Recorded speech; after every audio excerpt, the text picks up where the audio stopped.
Votre Corée Moïse. Je n'ai pas demandé quoi que ce soit. Donc ça, il faut que ce soit su, parce que quand on parle de faits, il faut les rétablir dans la véracité.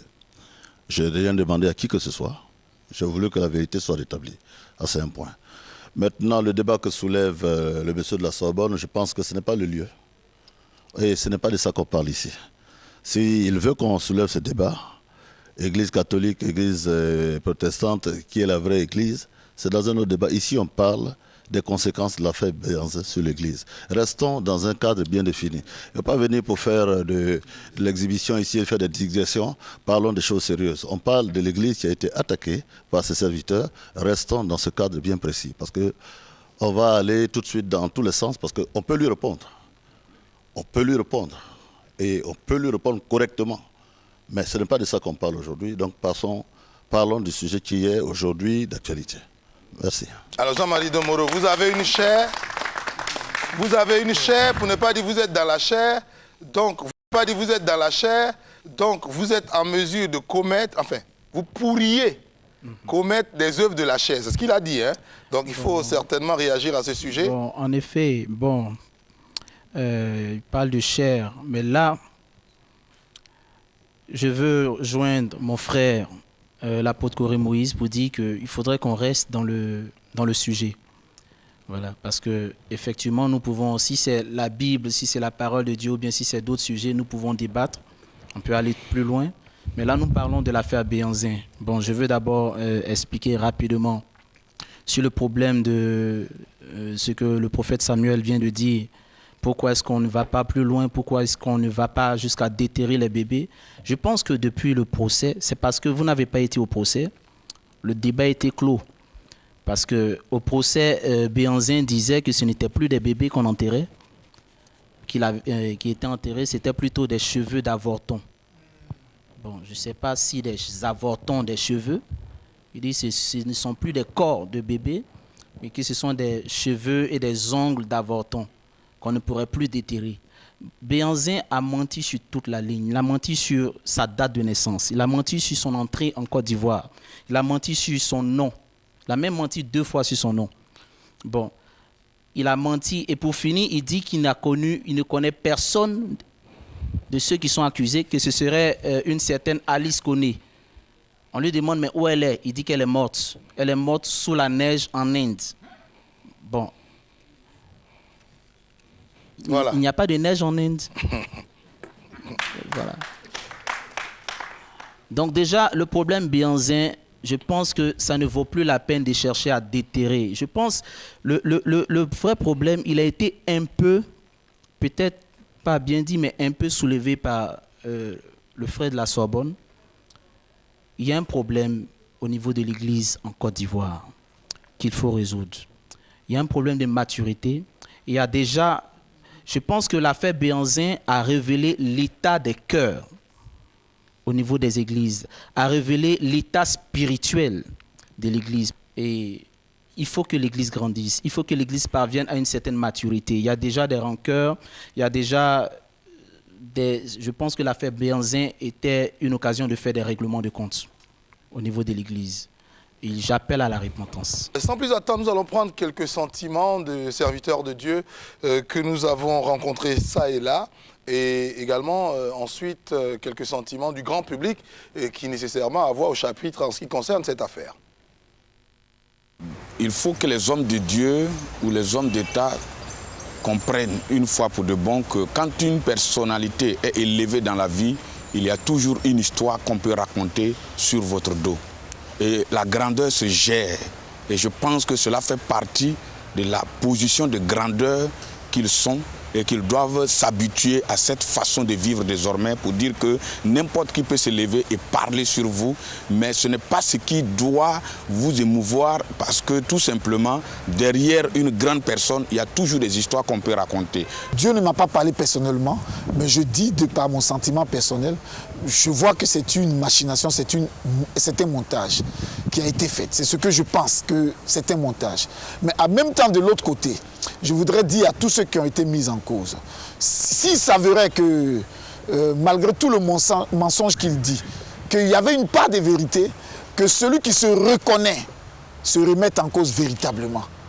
et abandonnent ce genre de pratiques parce que le syncrétisme ne fait avancer nulle part. Chaque fois que Israël pratiquait le syncrétisme, c'est-à-dire un mélange entre les pratiques divines et les pratiques sataniques, Dieu se retirait d'eux. Et tous ceux qui sont hommes de Dieu, qui veulent tremper dans ce genre de pratiques, ça ne marche pas. C'est Dieu qui élève, c'est lui qui accorde puissance. Je viens d'une tournée mondiale où il y a eu tellement de choses, Dieu s'est glorifié. Je n'ai pas eu besoin de ces choses pour que le Seigneur fasse ce qu'il a fait dans ces différentes nations que j'ai visitées. Pendant qu'on parle de la Côte d'Ivoire, on parle du christianisme. Il y a eu la guerre ici. Nous sommes allés dans la rue, criant Jésus, Jésus. Je suis le premier pasteur dans cette nation à aller dire à la télévision que toutes les églises des Côtes d'Ivoire ferment et aillent dans la rue pour proclamer Jésus vainqueur de cette guerre. Et tous les chrétiens sont sortis. Toutes les églises ont été fermées. Nous avons mis une sono devant le palais présidentiel, devant la télévision. Nous avons loué Jésus, nous avons prêché. Jusqu'à ce que la France vienne dire, si vous voulez voir Dieu, vous voulez voir Jésus, allez en Côte d'Ivoire. Mais écoutez, ceux qui sont de l'autre côté, les adversaires, n'aiment pas ça. Donc c'est pour permettre à l'Église de régresser. C'est pour permettre à l'Église de ne pas aller de l'avant. Une chose est à souligner, c'est que Souma a dit, quand il est venu dans le corps de Christ, on a commencé à l'utiliser, sans même chercher à connaître son témoignage. Et aujourd'hui, on parle contre lui, tout en oubliant que dans le passé, ce sont les mêmes personnes qui l'attaquent aujourd'hui, qui l'ont utilisé hier, qui l'ont exploité hier, qui l'ont fait hier. Donc je pense que le corps de Christ, il y a trop de désordre. Et nous sommes dans une maison dans laquelle il faut qu'on mette de l'ordre. N'importe qui se lève, il vient, il ne vous dit pas qui est son père spirituel, où il a été converti. Et je tiens à dire une chose pour de bon. L'intercession n'est pas un ministère. Quand des groupes de personnes se retrouvent en un endroit en train d'intercéder sans une autorité pastorale établie au-dessus de ces personnes-là, c'est tout simplement des rebelles qui veulent vivre comme ils entendent, et puis en fin de compte, on se retrouve dans des problèmes. Il faut que nous sachions, vous les pasteurs, vous les hommes de Dieu, quand vous commencez par utiliser des personnes dont vous n'êtes pas sûr de leur témoignage, parce que ces personnes vous diront, oh j'ai fait ceci, je suis ceci, j'ai de l'argent, j'ai une voiture, j'ai une maison. Nous ne sommes pas là pour de l'argent, nous ne sommes pas là pour des titres, nous ne sommes pas là pour tout ce prestige-là, nous sommes là pour une cause. Il faut que Christ soit prêché, mais dans la vérité et la sincérité. Béhanzin, c'est un petit menteur. Et je le dis sincèrement, je le répète, celui qui ment, il est du diable. Parce que c'est un élément, c'est une personne qui est venue pour déranger, qui est venue pour troubler, qui est venue même pour faire ce qu'on appelle inciter le trouble dans le pays. Je vous ai dit, quand Béhanzin, quand Souma a dit parle toujours, il y a quelque chose derrière. J'ai dit dès le premier jour, il a parlé, il a entraîné la même église dans les tribunaux. À la suite, nous savons en 98-99, il vient de parler encore. Dès qu'il a parlé, nous sommes passés à la télévision. 5 jours après, on a vu ce qui s'est passé. C'est un monsieur à suivre de près. Souma Yadi et Béhanzin, voilà 2 hommes dans la nation à suivre de près. Et je vous le dis et je dis, oh, que ce monsieur et son acolyte sont suivis de près. On doit les prendre au sérieux. Parce que ce qui se passe, ce n'est pas ce que nous sommes en train d'interpréter, mais il y a un fond. Que Dieu nous aide à découvrir le fond pour libérer tout le monde. Avec le révérend Godio, est-ce que vous êtes satisfait ou est-ce que vous avez Je ne suis pas satisfait dans la mesure, vous voyez, nous sommes en train de faire un procès à quelqu'un qui n'est pas au milieu de nous. Depuis les premières heures... Vous parlez de Béhanzin ou de Souma Yadi? Non, d'abord de Béhanzin. Mais il a été incarcéré. Oui, j'arrive, je vais vous faire voir la chose. J'ai dit, quand l'affaire a éclaté depuis les premières heures, Béhanzin, dans sa cellule, il a demandé un face-à-face. C'est en ce moment-là, il fallait qu'on organise un tel débat pour que la vérité éclate. Béhanzin devait être là, Souma Yadi devait être là, et les accusés devaient être là pour une confrontation, un face-à-face. Cela n'a pas été fait, il y a de l'injustice. D'accord. Et maintenant, une minute, excusez-moi. Oui. Et maintenant, le procureur, je ne sais pas quel juge qui les a jugés, quel juge dans ce monde qui est compétent pour juger une affaire de sorcellerie? À moins que lui-même soit un sorcier, là il peut savoir ce qui se passe à l'intérieur.